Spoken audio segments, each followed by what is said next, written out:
everybody, and welcome to Quest, a or the adventure game podcast. I don't remember how I introduced the name of the show last time. The adventure game podcast sounds kind of presumptuous, knowing that there are other adventure game podcasts, but for now. Yeah, for now. That's right. That's right. That's right. Yeah. Look out. Yeah, we're gonna bludgeon you with an MP3 file. It's actually the only adventure game podcast by the time this airs. That's a good point. We are recording these well in advance, and we've hired several unscrupulous men. That's right. It's currently February 2020, and I think this is going to be a great year looking forward. I mean, I don't see what could go wrong. Yeah, I have these tickets for a world. So I have recently read Around the World in 80 Days, and I have been scrimping and saving non-refundable money for like by steamboat, by dirigible, by truck, by train, a wild adventure across this great earth. Nothing. And it's gonna start, I'm gonna say, about March 15th. Ooh, and it's gonna go until about the end of the year. It's gonna be a wild, incredible trip. And I mean, you quit your job for this. I did quit my job, and I want to make it clear that my job is very comfy. It's work from home. I stay here. I also have in my home a ton of like dry goods and rice and stuff. None of that is coming with me on my trip. And I also have several masks and also tinctures and ointments. Anyway, welcome to Quest, the adventure game podcast celebrating 2020. My name is Ben, and I am joined by my co-host. It's me, Jess. We got it. Yeah. Last time we blew that. Last time we rehearsed this for an hour beforehand, though. Yeah. Hello, Mr. Simpson. What I step on your foot. Oh, it's Mr. Johnson. I fucked up my own reference. Oh man. But everyone got it. Everyone at home. Everyone got it. Yeah. And we can fix that in post. Mm-hmm. So how are you doing, Ben? I am good. I am full of energy tonight. I just took a bunch of days off, and so today was my day back at work. So of course I came right in revved up and full of ideas. I piss and vinegar. Oh my god. Enormous amounts of piss, enormous amounts of vinegar, and a distressing amount of baking soda. I was exploding everywhere. How are you doing today, Jess? I'm pretty good. I also went back to work today, and I like not being at work better. That's my hot take. If I had to choose, I'd just not be at work. Now this is going to be reviewed by everyone that you work with, and so we'll edit all of that out and add it with a perfect AI simulacrum that loves to work. No one will be fooled. Wait, everyone will be fooled by. You're not selling me on that. No one will be fooled. It's terrible AI tech. It'll tear apart the climate, and it won't work. Unlike most AI things.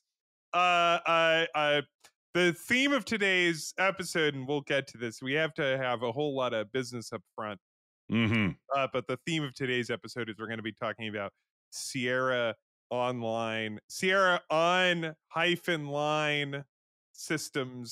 AGI games and all of that. But this is a podcast. There's an expectation at the start of every podcast that the hosts talk about something completely unrelated to the topic at hand. So people looking through it in their podcatcher, they're like, oh, this seems interesting. And then they're like, oh, guess I'll just hang out for a bit. Or, hit the skip 15, like, I don't know, like many, Just many jam times. that thing. Just jam Like, on that button. pull out a And hammer and break your phone. yeah, wait until just keep doing it until you hear one of us say King's Quest and then stop. That's how you'll know that we've gotten to the good stuff. But first, Did we someone have to say remind. King's Quest? No, not yet. No, yeah, get that out of here. Get that out of here. Get out of here. Yeah, show notes say remind listeners we're human for at least 10 minutes. So I guess we have to do that first. Yeah. Yeah, I have my finger in an oximeter. My oxygen is 81 and my pulse is 0. Oh gosh, So are you sure that's okay? it's fine. It's perfectly fine.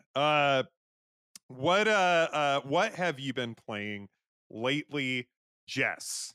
What Dr. Jess. What? Thank you. First of all, thank you, because I was going to say respect. Yeah, I was going to say something after the show, but it's weird that you never call me by my title. I don't think I've ever seriously called you doctor. I've only ever said it to make fun of you. I don't think anyone's ever looked at me and seriously believed I was a doctor of anything, so I get it. But Jess, no, why didn't you try that thing? Speaking about 2020, why didn't you do that thing where you became like Dr. Morrissette on Twitter and just confuse everybody? Everybody like looks to you for guidance because everyone's very anxious. and you're like, "Hi, I'm Dr. Morrissette." They're like, "Yes, yes." And, and I'm like, there are a lot of people that did that. Anyway. Yeah, and I'm like, invest in NFTs. That's my advice as a medical professional. No, what have I been playing lately, Ben? You know this. I was playing the Simpsons game from 2007. This is the platformer that came out on basically every platform around the same time as a platformer the Simpsons on every platform. Yeah, that was my platform when I ran for office. Yeah.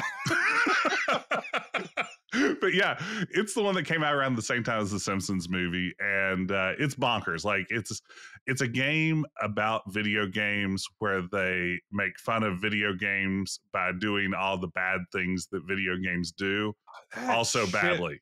Pisses me off. Like there was a trend around that time.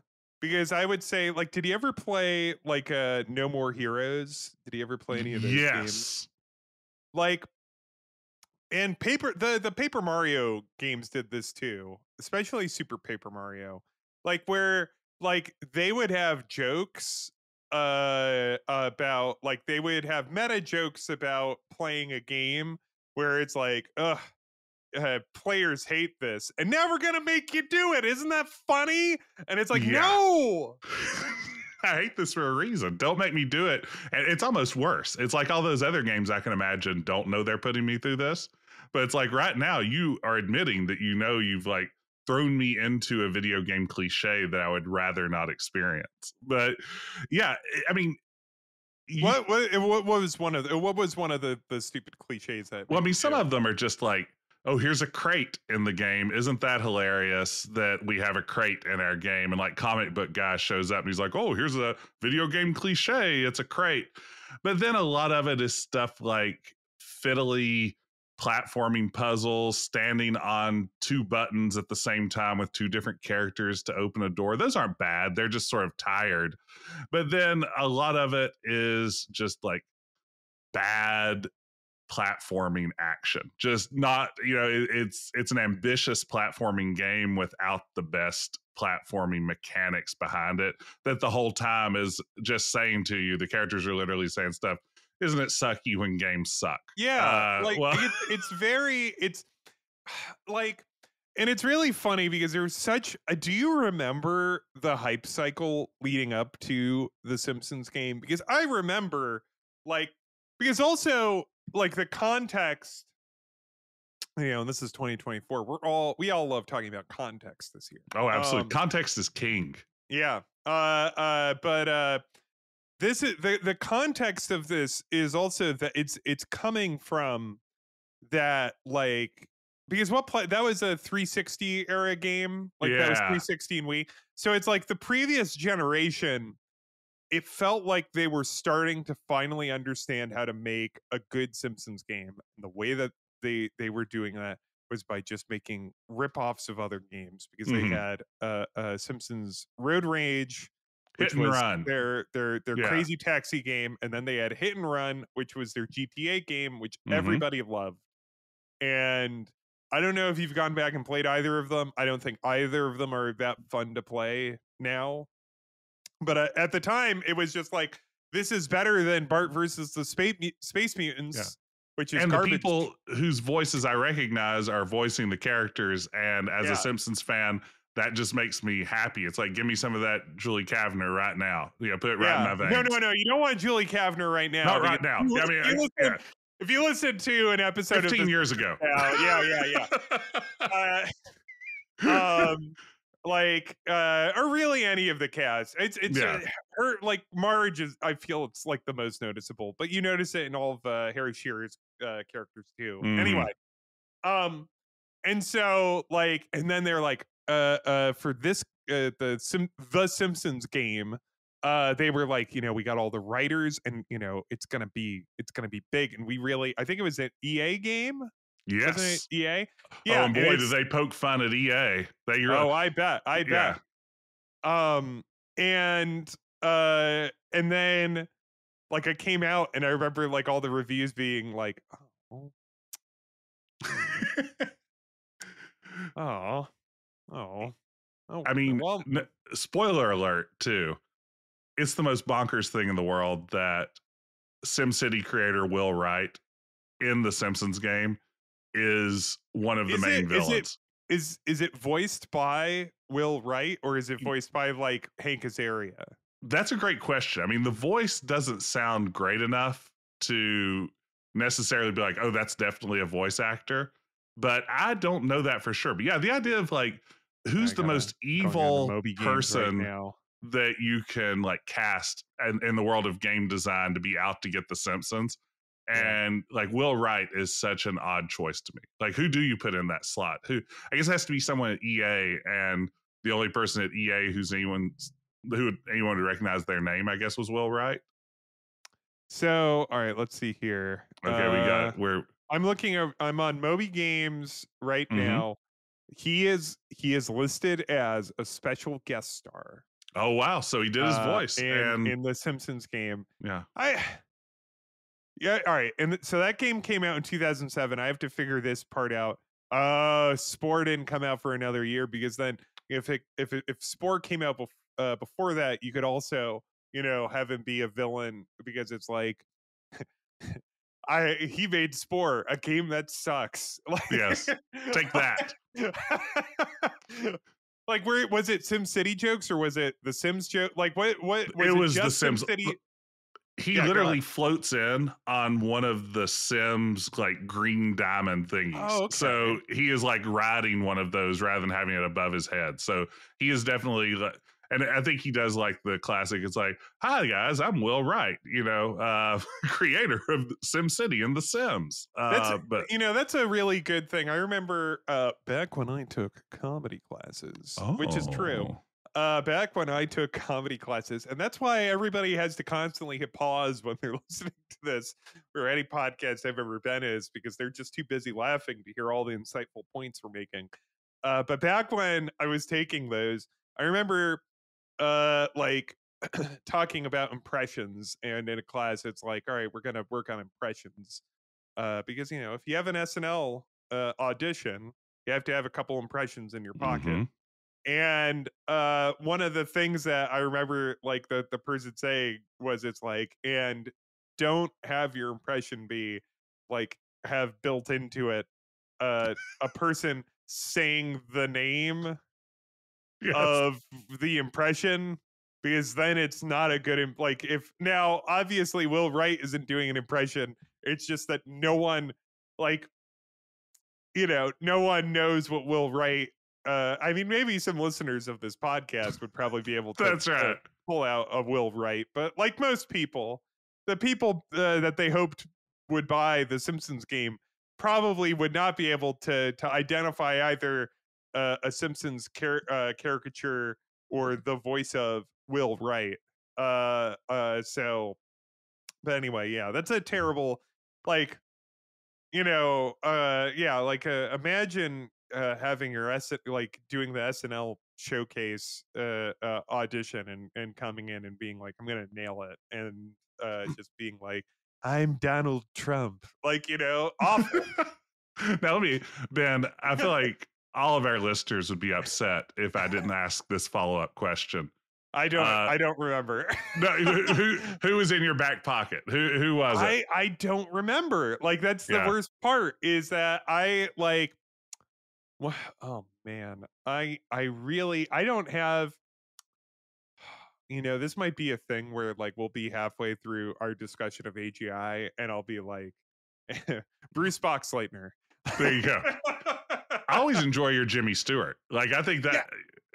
I have a Katharine Hepburn that I'll pull out Oh. from time to time. Like, it's so here's the thing about impressions that they taught us. This is also true of if you're doing comedy accents. And let's be clear, don't do any of the cancelable ones. And Mm-hmm. when I was taking those, when I was Mm-hmm. taking the classes, we didn't have that terminology yet. Uh-oh. But no, I mean, we knew not to do offensive things. It was just They hadn't invented the concept of sensitivity yet. It was it was 1945. Yeah, that's right. They were actually revving me up for my audition for Jack Benny. But that's the problem, is that like I feel that my good impressions are all of like, people that you would see in a screwball comedy in the 40s, and only I think Bill Hader could get away with that in his audition.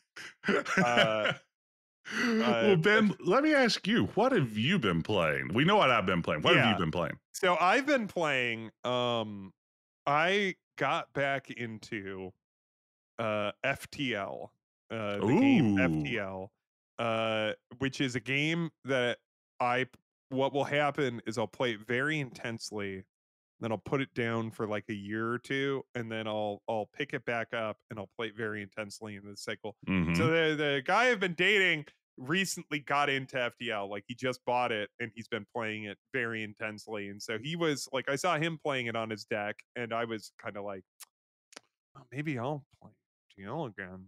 And so, like, have you ever played FTL?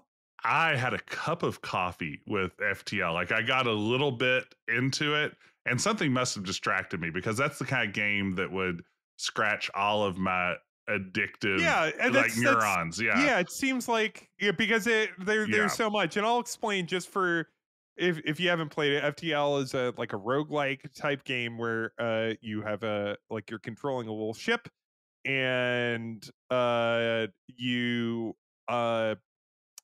it's kind of, it's kind of hard to explain. Like, it's like you like you control all the little people in your little spaceship, and move them around and command them to like fire lasers or turn up the shields or stuff like that. I think I read an interview with the people that did it once, and they're like, like, we thought about, like, in Star Trek or something like that. My memory might be wrong, but it's like when somebody says like, Mr. So and so, turn up the shields. Okay, like all forward lasers or whatever. Like, and so you control all the people in a ship doing that, little ship people.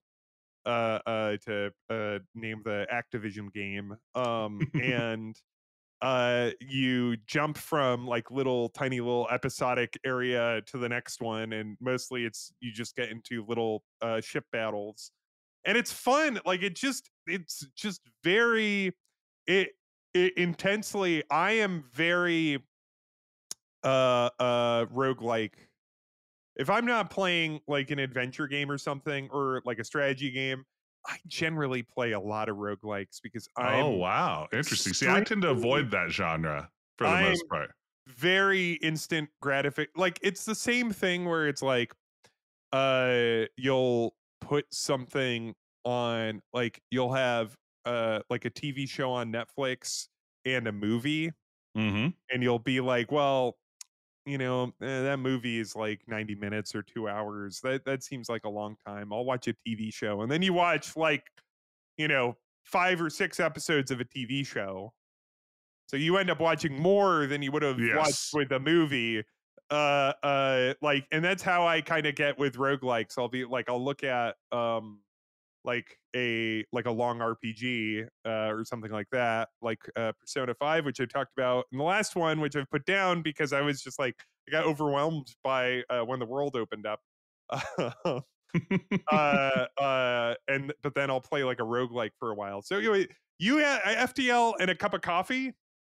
Yeah, I mean, it was just like a brief little dalliance with FTL. I didn't get a ton of FTL action in there. What I got, I enjoyed, and I mean, it has that sort of element of virtual dollhouse going on that I kind of dig. You know, I like having little people running around on my screen, and I like just the general sci-fi of it. But it's one I should revisit. It's yeah, I just didn't. I must have been distracted by something because, like I said, it feels like something that would have caught more with me.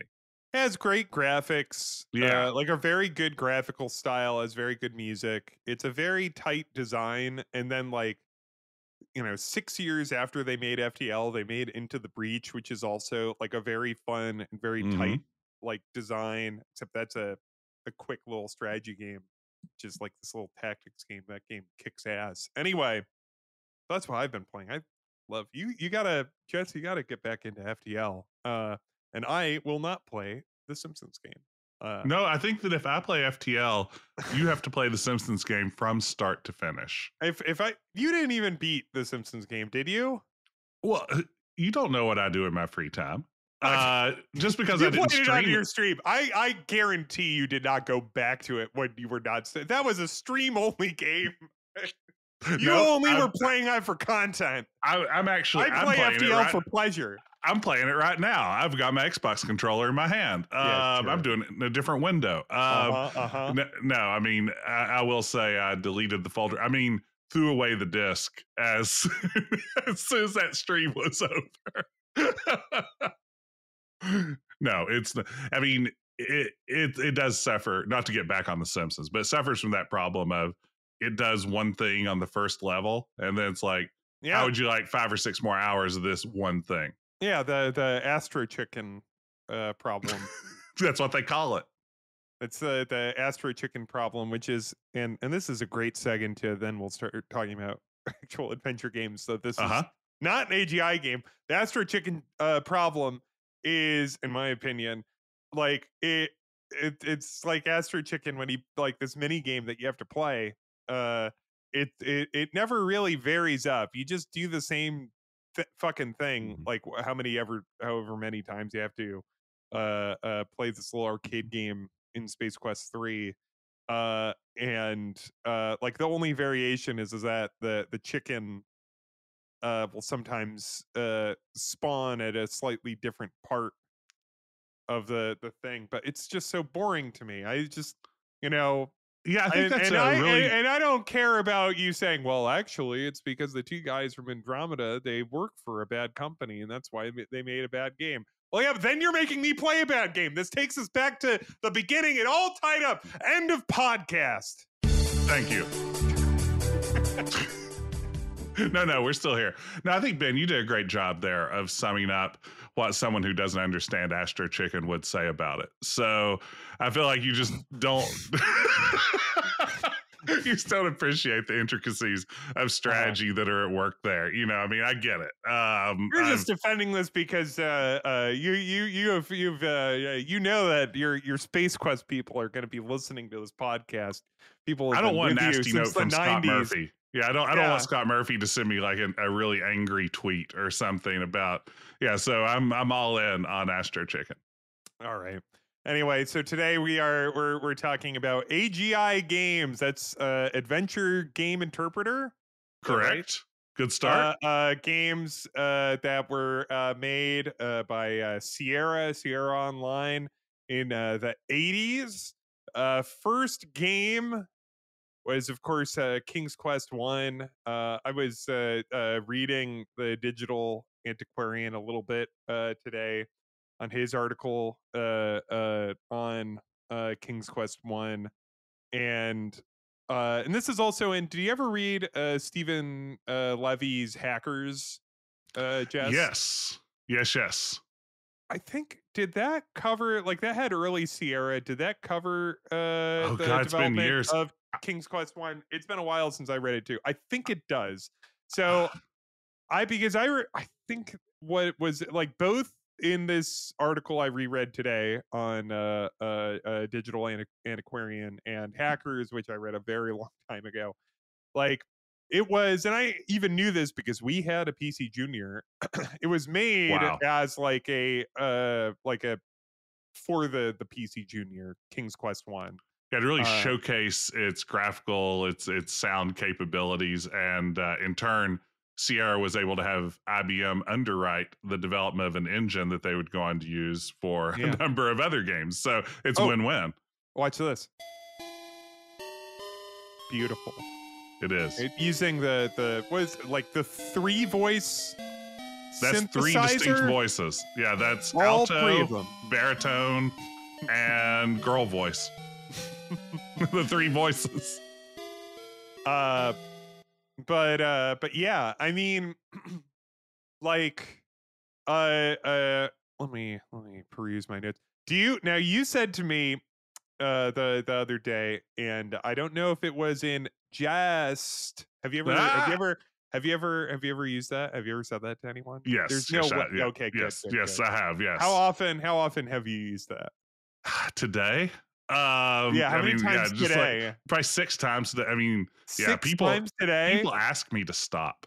They say, "Please, Jess, don't do that." Yeah, And then you know they're what I say after that? I say, "Just kidding."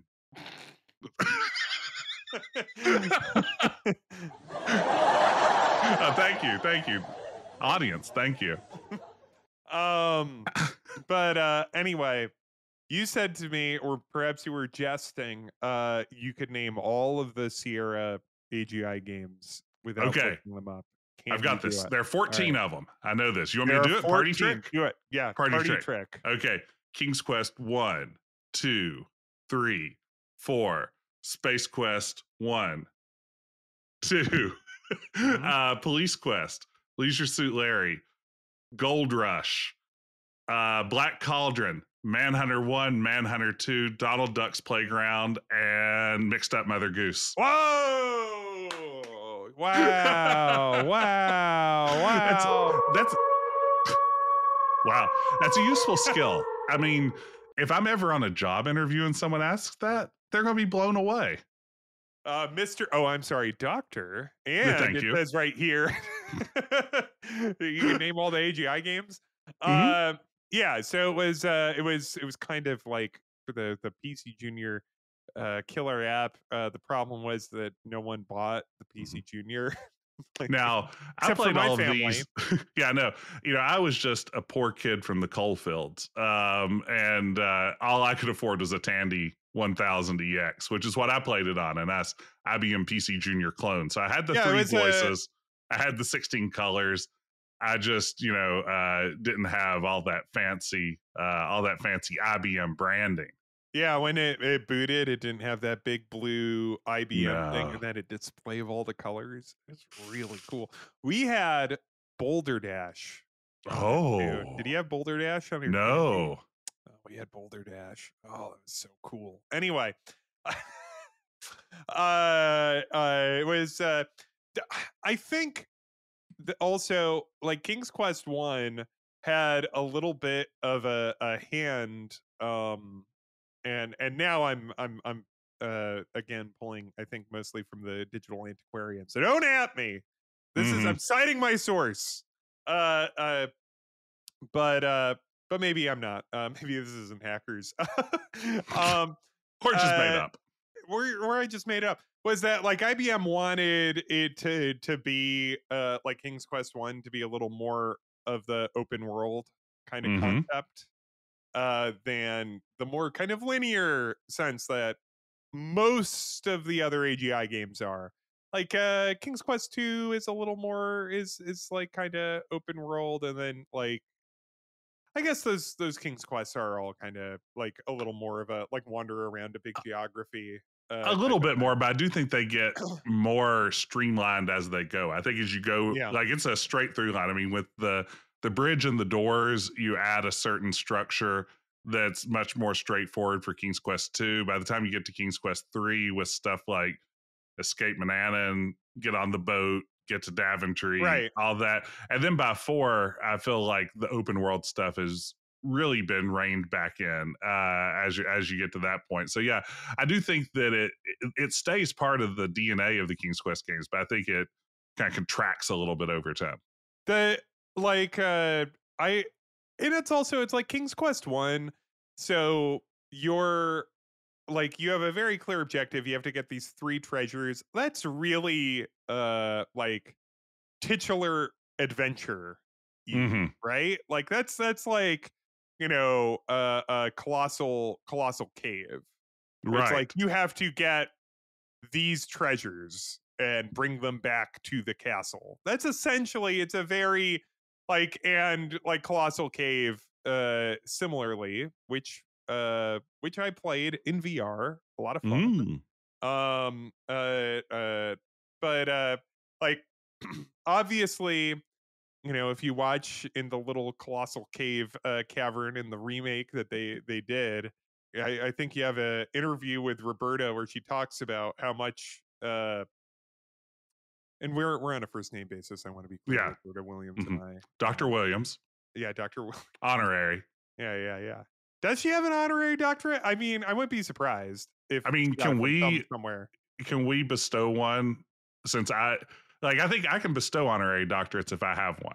If you have one, yeah, Yeah. absolutely. So It's yeah. it's like like baptizing someone if you've been baptized. Is Um, that how that works too? sure. And but anyway, yeah, like she said in many interviews that like she played Colossal Cave Hmm. and was like, oh. Oh, how interesting. Like it's like, oh, this is fun. So it's not, computers are not just to do whatever they were supposed to do back then. You could also have fun with them. I think you Uh even really see that influence of Colossal Cave, maybe even more in King's Quest 2, where it adds in all the pieces of jewelry you find as you're going through the game that have no bearing on the plot. It's just like, hey, you found a sapphire necklace, you found a sapphire, tiara and stuff like that. And all it does is just add to your point total, which feels almost more like a throwback than King's Quest 1. There it's just like literally you're gathering treasures just for the sake and I guess to add to the royal, treasury of Daventry. I mean, the kingdom does have to run, although it does have I guess, chest that makes limitless gold, right? yeah. So I guess Graham just Nice wanted that. work if you can get it. The the funny thing is when I think about thinking about all those games is that this is, I mean, first off, as the box has said, Hmm. they're 3D animated adventures.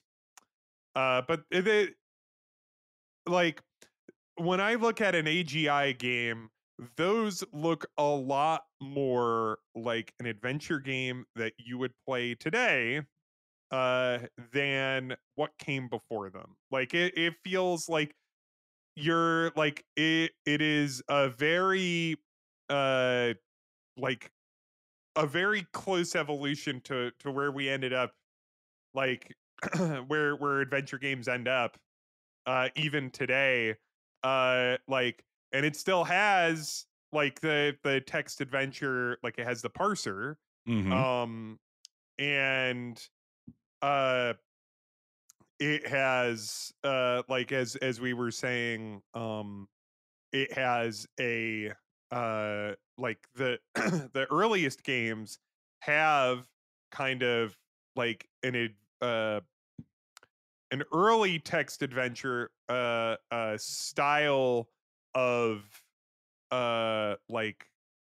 gameplay. Like you have to Hmm. find these treasures and bring them back. Not to say that text adventures hadn't even moved past that at that point. Like it's like, Infocom games were already doing some very interesting stuff with narrative.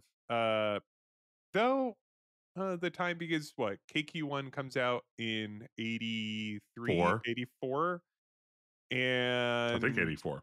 yeah, and then like, the most kind of wild, like a mind forever voyaging is 85, Hmm. which is like, one of the more kind of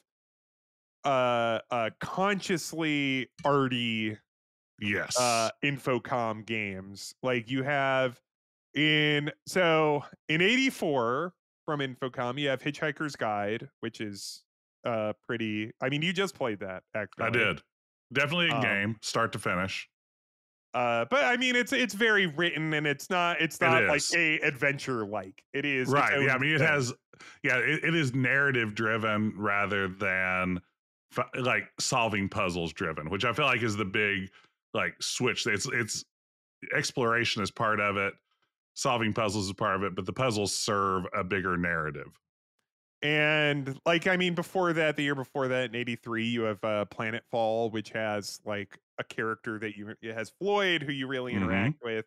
So it's not like, like in some ways, you could say like King's Quest One is a little bit conservative, like in its narrative, uh, uh, but like a huge step forward. First off, it uses all 16 colors. All 16 colors of the rainbow. Yeah, The entire, yeah, I mean, I it's, saw a rainbow today, and it was 16 colors.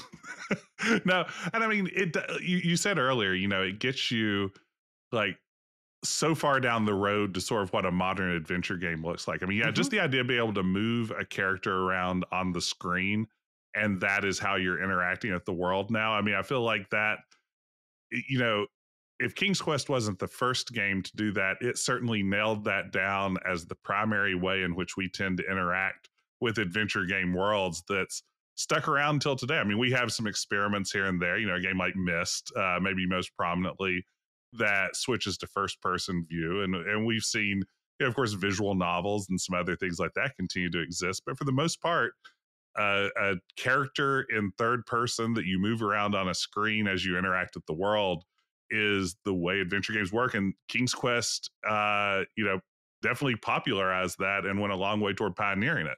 Yeah, and how do you feel about a text parser in a non-text adventure game? Because it's like you'll read interviews, like some of the Sierra developers were not happy to lose the parser. Hmm. Like when they moved on to the point and click games, they were like, actually, like this removes the player from like a certain direct interactivity. How do you personally, Yeah, Jess, I'm putting personally, it to you right now, oh don't don't be afraid. Don't be afraid to receive a nasty gram. man, no. I mean, I'll be honest, and I bet a part of this is just simply what did you play first? When did you first get exposed to this stuff? But for me, I love the text parser. Like I You really I do. I Yeah. really do. Like for me, a text parser is my ideal world for an adventure game. Like Hmm. I eventually grew to appreciate point and clicks, and of course, I didn't have a lot of choice in the matter along the way. But yeah, for Could me, have, I guess, played the Legend games. Those were text. yeah, Those were just that's straight text games with yeah. art. Uh, They anyway, just look like the worst though. Can I say that? I kind of like the weird art in a Yeah, Legend game. We'll have to come back because I haven't actually played. Like I've I just haven't like played seen enough of them to screenshots. know really. Anyway, yeah. But yeah, I love the text parser. Like for me, I feel like that level of interaction, and I think part of this again, I played King's Quest 2. It's my first game when I was 9 years old, and part of what impressed me so much about it was how open that world felt. Like I can explore anywhere, I can do anything. Hmm. And the text parser was such a part of that for me. And it continued to be a part of all these adventure games as I began to discover them. It's just like I can do literally anything in this game.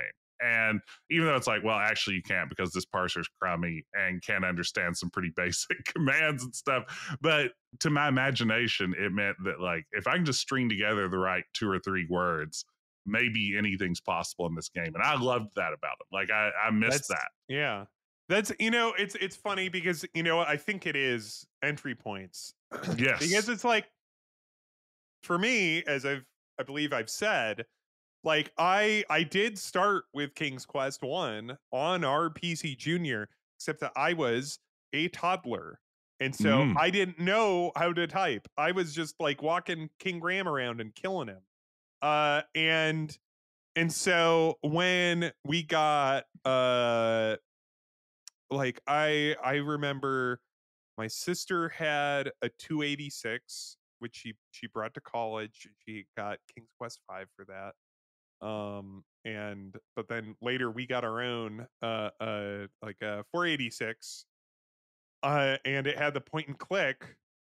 Like I was like, "Oh, this is great." Because now like and the thing is that even once I was able to start typing and like read and write and all that, like to like I I guess since I didn't come into parsers like at an age where I could You write could into them. parse. Yeah, I was parseless and I like my main frustration with them was that like, I never could write in the way that the game wanted me to write. Like I just always would always get the, well, I don't understand what you mean by that. I don't understand what you mean by that. I don't understand what you mean by that. And so it's like it was less the excitement of like this closer level of interactivity, and it was more like just like a god damn it, like I don't understand, what do you want from me? I don't know what this says about me, but I also think as a kid, when I was like 9, 10 years old, I didn't know I was allowed to be frustrated at games. I was just like, well, No, this is the game. It's like I this is know just what it is. Yeah. exactly. I was explaining this to someone who is a little bit younger than me. I was saying to him, I was like, you have to understand that when I was a kid, you had a game and like you had that game like and you would just play it hard because every game cost $60 and $90s. And so Hmm. it's like you just played the shit out of that game and it's like didn't matter if it was Arrow the Acrobat for like and that sucked. It's just that you bought that game and now you just have to live with that game Yep. and you're just going to play it and play it and play and play it. And like now like there's like I purchased a game today for like $15 and these dollars are worth less than Yes. $90s. Like like it's not. And also I didn't have to go to the store. Like it took me 2 seconds and then it downloaded onto my computer immediately. Like it was just like whatever. Like there was more of a weight to it. And so I understand like yeah, like as a kid it's especially then and I don't know now like I didn't necessarily understand in the same way that you're saying. Like it's like, oh, like a game could be bad and there could be flaws with it in that way, you know. Yeah. It never occurred to me to be frustrated at Police Quest for all of its like oddities that it's just like I have a game where I get to be a police officer and my job is to play this game Yeah. until either I run out of ways to play it or I get another game or I finish it. Like I mean that was kind of like all that was there for me. Yeah. Now, let me ask you a question, Ben. Sure. Close your eyes. Okay. Eyes Okay, I closed. can't. And you could tell we have video to Yeah, each other. I can confirm to all the listeners, Yeah, yeah, Ben's yeah. eyes I'm are not lying. closed. Eyes are Okay. closed. Okay. Okay. Now, All right. imagine the abstract concept of a Sierra game. Okay. Speaking of eras, like what era of Sierra game comes to your mind if you like have to imagine the abstract concept of a Sierra Oh, easy. Not I immediately think of your SCI 1 and 2 like VGA game? Okay. game. So I'm thinking Like I'm thinking a little past King's Quest 5, Mm-hmm. but I am thinking close to that. So I'm thinking Conquest of the Longbow. I'm Oh. thinking I mean really this is probably my like certainly my most played Sierra game. Maybe my favorite, but certainly my most played, the one that I play all the time. I go back and I replay it and I replay it and I replay it is, and you know the Leisure answer to Suit this, Larry Jeff, 5. is Quest for Glory 1 VGA remake, It's a good game. which I just I love that game so much, and it's a world that I love to be in. I Mm-hmm. love the weird like clay sculpts Mm-hmm. that they modeled all of the character portraits on. I love just the way that the town looks. I understand that it loses like some of the color and the like the look of the Psy Zero version, which I love that look. Mm-hmm. But there's just something about like for me, Quest for Glory 1 is not only my default Sierra game, but it's the VGA version, but it's also like a very comfortable game. Like Yes. it's a world I like to exist in. Like Absolutely. it's Yeah. just a place I love to be in the town of Spielberg constantly. And so it's Yeah. like if I'm thinking of a game, I'll think of that. I'll think of King's Quest Mm-hmm. 6. Like that particular era of Sierra Mm-hmm. games is what I think of. Yeah. I close my eyes and I think of Sierra games. So Yeah. I know you asked that question, having an answer, and Yeah. given the theme, I assume I know the answer to it. Yeah, I mean, exactly. I think it gets back to our idea of, eras, what you're exposed to and everything. Because for me, it's absolutely AGI. I wouldn't say AGI is necessarily my favorite era. I'm probably an SCI zero guy. Like I love the mix of the parser Mhm. and the upgrade graphics and sound.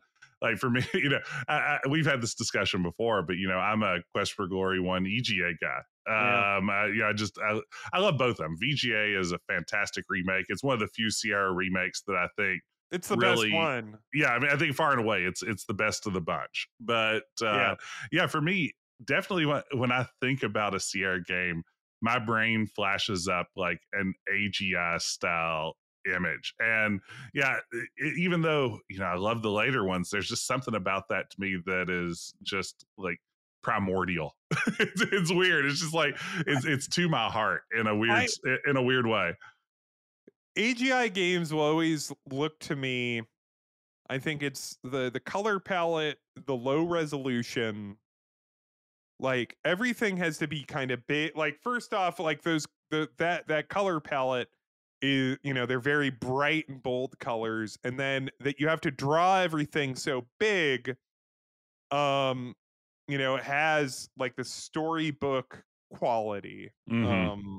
They all look like, they're generally aren't like a lot of fine detail. It's a lot of very big, big colors and like big shapes and stuff. Again, like, if you look at like the cliff face, a lot of cliff faces look pretty complicated in AGI games, like in King's Quest 3 or Yes. in Space Quest 2. Like those have some very like complex. What would you say is the best? This is so the reason that we like picked this for discussion is that on your stream you did a summer of AGI games. You played what games did you play? Gosh, I played all the hits. Let's see, I played Leisure Suit Larry 1. I played Wait, what did you say? Welcome to They kept Lost that theme. Wages. Yeah, Yeah. no, that's great. I played Leisure Suit Larry 1. I played King's Quest 1 through 4, the AGI version of King's Quest 4. Thank you. I played Space Quest 1 and 2. That's all. I played Gold Rush and Black Cauldron. Both of those were my first time playing those two. It's a first time. Would you Yeah. say, what would you say is the best and neither of us have played Manhunter, correct? I know. Yeah, I've I have never not. played Manhunter, so I'm afraid maybe of it. Manhunter has a reputation of being very difficult. Yeah, it has like floating eyeballs too and some weird stuff. I don't know. Like everything I see about it's just like I don't know if I want to mess with that game. Yeah, might steal your soul. That's right. Yeah, I don't Um, want my soul stolen. yeah, like I really love the look of a lot of AGI games, so this is very tough, and it's Hmm. funny because it's like I'll look at like almost every AGI game when I play it for like a while, or I'll watch someone stream it, or I'll, look at screenshots. I'll be like, actually, this one might be the best looking one. Okay. But What are your picks? Which ones jump out at you as the best looking of the AGI bunch? Gold Rush has to be very close to the top. I think Gold Rush is one of the absolute most beautiful AGI games. I think Hmm. like as I I was just talking about how like they're it's not much on detail. Gold Rush is all about detail. Yeah. Tons and tons and tons of very fine work in the detail. You have a bunch of varied settings. You have like you start out in New York City, you can go three different routes including like a road, a rainforest, like you end up in caves, you go to a fort, like there's all sorts of like Every environment. there's all these different environments. They all look really cool. I would Hmm. say Gold Rush, I'll give you three. Gold Rush, I think Space Quest 2 Hmm. is kind of like so like Mark Crow was one of the main artists there, and like Space Quest 2 is the game he co-designed, and I think so much about like Labion, that's the planet, right? Yes. Like I think like in that cave there's like that waterfall scene, absolutely Yeah. beautiful, absolutely beautiful. And then I would say, and maybe there's recency bias here, I was watching, and there's more we can and will say about Black Cauldron itself as a game, Hmm. but I mean, and also I think this is Mark Crow, right? Yep. I think Black Cauldron is absolutely just beautiful. The And way it works again, you that want to color talk up, palette. yeah, Oh my gosh. Yeah, it really works the color palette in a way that none of the other AGI games do. yep, And to great effect. Like that scene of overlooking the Horned King's castle or yeah, whatever, with like yeah, the purple swirly skies. I love it. I mean, I loved it so much. Basically, we ripped it off for a level in StairQuest. I was like, I want a yeah. level that looks like that because that looks so good. I would say those like just off the top of the dome, I would say those three Hmm. are the most beautiful AGI games. But I think you can make an argument for like King's Quest 3 or 4. But like Hmm. King's Quest 3, like you could make a good argument for a lot of them. I think there are like many of them have a good argument for it. What would you say? I think that's a solid list. I mean, Gold Rush is without question a gorgeous game.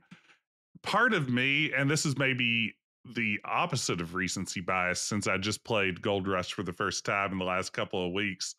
Um, I think for me, some of those scenes, while they're gorgeous, are a little busy with all the detail. I I think could I yeah, I could see I that. gravitate a little bit more toward maybe some of the simplicity of some of the other games. Like I think for me, King's Quest 3 is way Mhm. up there. I like it a little better than 4, probably for the same reason. I think King's Quest 4, in trying to downscale the SCI version, Yeah. ends up with a few scenes that are a little busy, but still Mhm. it's a great looking game. I mean, I think that I like the look of 3 a little bit better.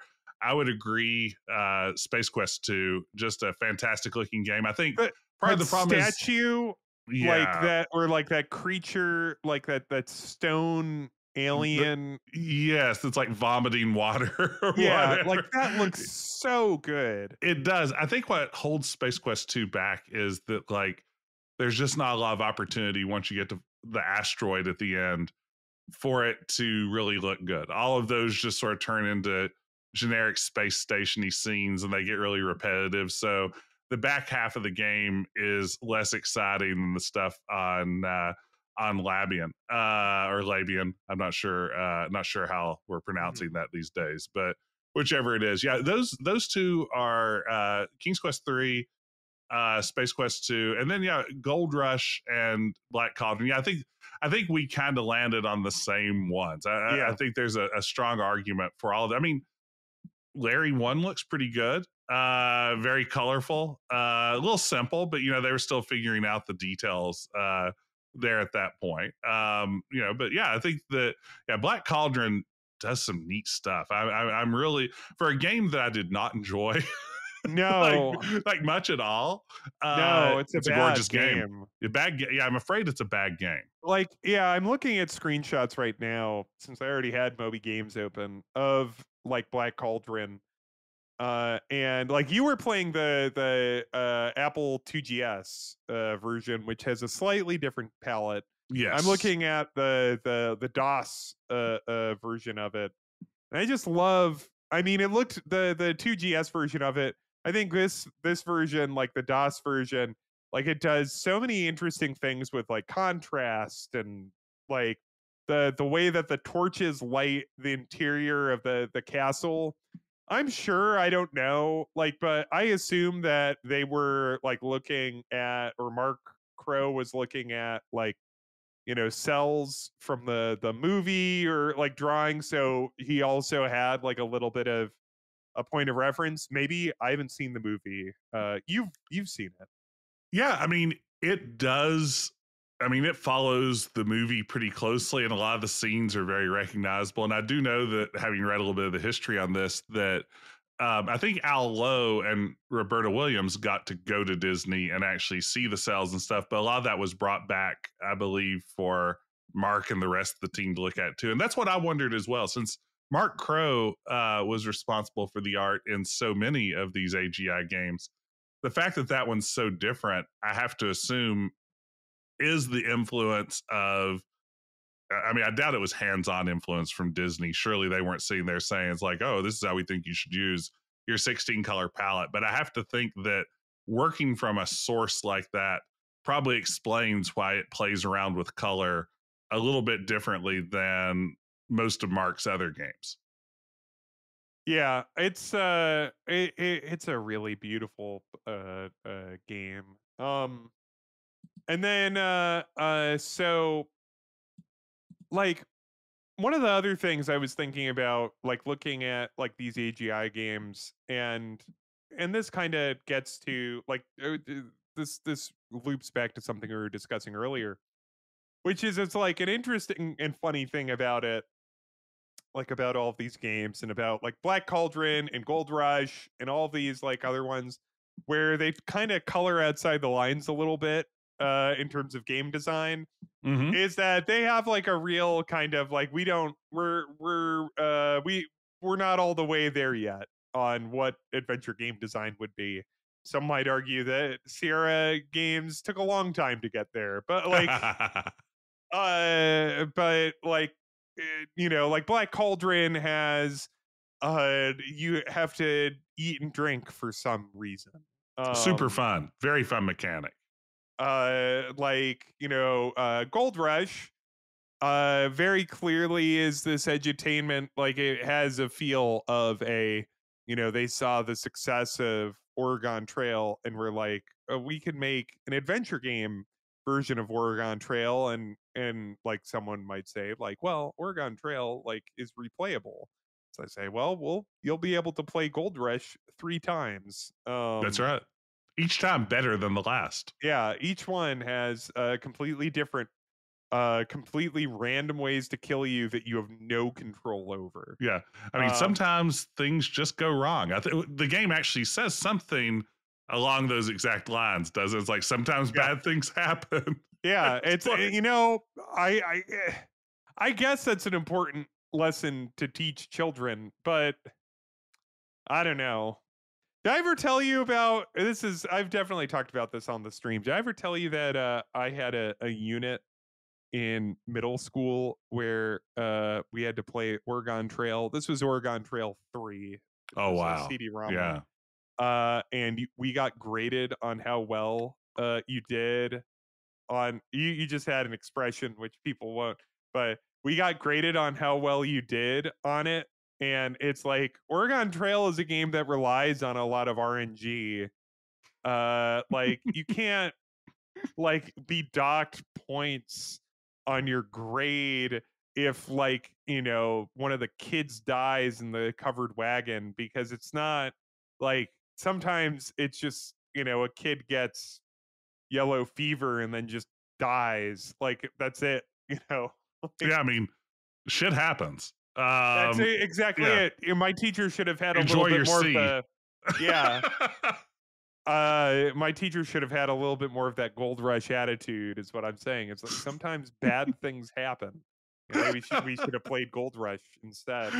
That's amazing. Like, yeah, as an educator, when you said you're graded on like the outcome of a game, like that is wild. I'm just imagining seeing my students down, being like, "All right, whoever gets the farthest in Galaga gets the A," and then we curve it down from there. I would be in the middle of the curve. I think I'm a average, but I'm probably better than your students because they're all kids and they Mhm. didn't grow up with Galaga. I think I'm very average among people who play Galaga, but probably by the standards of the general population, hmm. slightly above average. Yeah, that's how I am with pinball. I'm better than you, and I'm better than probably most You of the don't know that. listeners. You don't know No, that. I'm better. Than You've never at seen me play pinball. pinball. That's true. Well, no, I brought you to an arcade. And I didn't play it because I didn't want to make you feel uncomfortable. I was like, if I come in here and I just blow Ben's doors off, his whole pinball identity will crumble. Yeah. Yeah, that's why I keep you around, Jess, so I can always just punch you in the face with my pinball skills. You're always just lording it over me. You're just like, I got a multi-ball today. And I'm like, yeah, that's great, Ben. Good, congratulations. I see a real pinballer wouldn't bring that up. It's not that hard on pinball machines to get a multi-ball. Like, sure, I mean, maybe on a game like Firepower, sure. If you got a multi-ball on that, I'd be pretty impressed. But like, if you're just like, oh, I got a multi-ball on, I don't know, Attack from Mars, I'd be like, yeah, whatever. I Yeah. only play Star Wars pinball. Can you put that in Star Wars pinball terms? Oh, there's multiple Star Wars pinballs, so we have to be very that seems clear. unlikely. There are many Star Wars, and that's before, like, also, do you count the Mandalorian? Because there's Mandalorian pinball. Anyway, well, Ben, let me ask you this. Yeah. So there was a Star Wars pinball machine. Oh, good. Yeah, let's stay on this. Keep going. And yeah, this is what our listeners want to hear. Yeah. In the game room at my college circa 1995, 96. That would be the Data East, probably came out in 93 or 94. Okay. It was designed by John Borg. And how ironic. Yeah. Famous Star John Wars Borg villains, did the not Borg. design any of the did not design any of the Star Trek games. I don't think he did 30th. Anyway.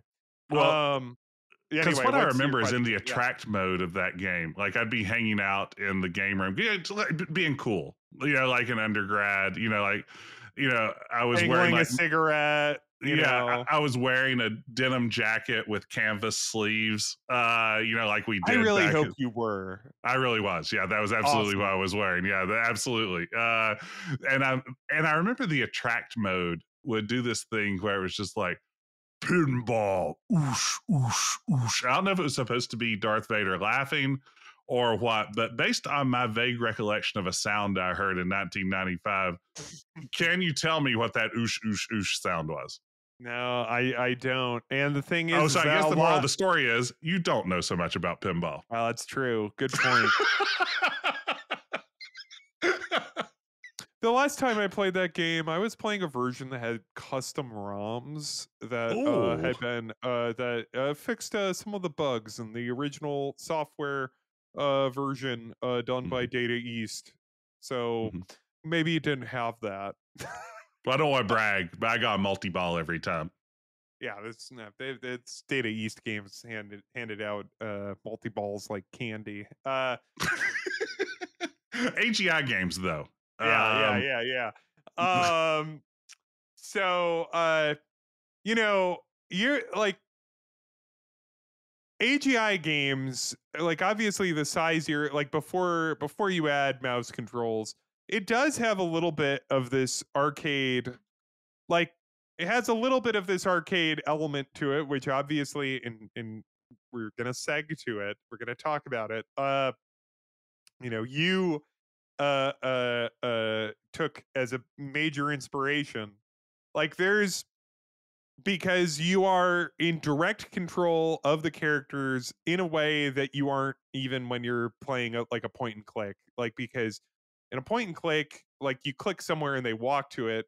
If you're using like your keyboard, they are directly reacting immediately to every input.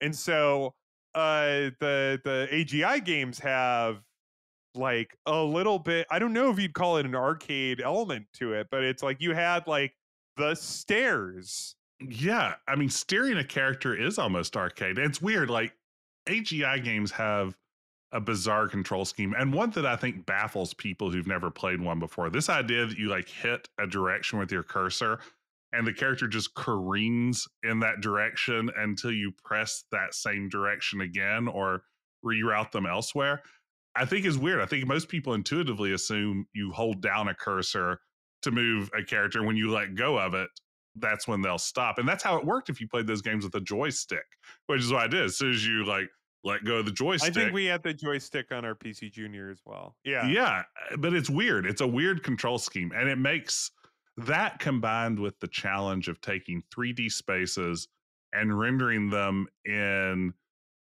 low resolution 2D, like a staircase, just creates what's ultimately should be. I mean, I don't know. I'm guessing most, you know, monarchs of small kingdoms around the world probably can walk up and down stairs pretty reliably, and like the death rate is low. Yeah. Then Well, you're shaking your head. You see, no, yeah, you have but less faith in the monarchy. Are you putting the monarchy on blast right here and now? yeah, monarchs, you're bad at stairs. Wow, yeah, Yeah. oof. We're Sorry to going to get see that. political. Yeah, we're going to see that in the Hot headlines. takes. But no, I think in these games there was like kind of like I wonder if you ask, like if you were to ask, someone that worked on those games, like was there, because it has these segments where you have to like walk down complicated stairs. um and they're in multiple games. It wasn't just in one game, it was in many games. All of these games had fucking stairs in them from King's yes, Quest 1 on. Like King's Quest yes, 1 has that spiral staircase from the giant's cloud. mm-hmm. Like all of these games had these staircases, these complicated difficult staircases. uh and and part of me like has to think, like, did they think that this was like, if they keep putting it in, like, was this supposed to be like a little bit more of like this arcade type of thing, you know what I'm saying? Like, because in Black Cauldron, which I was watching the your VOD earlier today, like there's a segment where you're climbing up a wall and there's like boulders falling down and segments of the wall that you can't touch Yeah. or you'll immediately die. Like that's kind of like an arcade type segment, Mm-hmm. right? It is. I mean, it's a good question too, because I think about something like that, and it's like how the game design process worked back then, especially at Sierra, which seems to be like they're just making everything up as they went Yeah. through a lot, really way further into their history than you'd think. But part of me wonders, it's like, is that just something as the artist on a lot of these games that Mark Crow threw in there because he thought it was interesting, or he liked drawing staircases, or he thought it would be a fun gameplay element, or was this like part of the design? It's like, we want this part to be difficult. But then when you get to things that are like actual arcade sequences, the boulder scene from Black Cauldron, the skimmer in Yeah. Space Quest 1, I think that those elements again are pretty innovative for Sierra, mixing up adventure with more action arcadey elements. And I know at the time this is controversial, like in computer gaming world, Mhm. Scorpia was not happy with the arcade sequences in Space Quest One. The skimmer sequence got its own little box out in Scorpia's review with complaints about how maybe these sorts of arcade elements have no business in the adventure genre. And Scorpia, if you're out there, because I know she's kind of receded from the eye. It's like, hey, you did some good work. Yes, I we like we Scorpia. stand Scorpia here at Yeah. Quest. But it's interesting, and it's also, I think, this kind of ties again into something I've been thinking about with these, which is like there's with adventure games now, if a game comes out today, and a lot of them, and we'll probably have like a whole ass episode discussing this, like it'll be like they'll say like a Monkey Island style or a LucasArts style adventure game or something like that. And it's like, to me what that means is, and I'll look at this and then I'll look at this the Steam store page description of like your pixel AGS throwback adventure game, where it's just like there's a very prescribed of exactly what an adventure game is and what the puzzles are like and what the Hmm. dialogue that you have with characters is like, and this, that, and the other. And these games, it seems to me like there wasn't that prescription, and they might not even have been yelled at. Like, there were BBSs and whatever, but it's like they probably, and I'm sure people are sending them letters, but it's like they probably weren't being yelled at that much about, like, it's like that's not what an adventure game is, like, I mean, and maybe there was. I bet if we get Mark Crow in here, he'll be like, oh yeah, no, we were yelled at all the time. Yeah, I mean, it's a good question. What the hell are you Yeah, saying? You're yelled I at mean, every day. I suspect there were some people that are like, "Oh, you're dumbing down this genre that Infocom is trying to turn into like, serious interactive fiction. Right. You're taking this and you're dumbing it down into fairy tales where the puzzles are simple and the parser is limited and all this sort of stuff." So I know those sorts of criticism floated around at the time, that Mhm. you've taken this in a bad direction there. But yeah, it's interesting to think about. I'm trying to think of like when in Sierra's history, like the formula started to gel a little bit. I mean, again, so much of it's there in King's Quest One, but it feels like that is arrived at almost as a happy accident. And then they experiment and iterate, and then I feel like they eventually come back to something. But yeah, there is experimentation in these titles, and I think that's part of the fun too.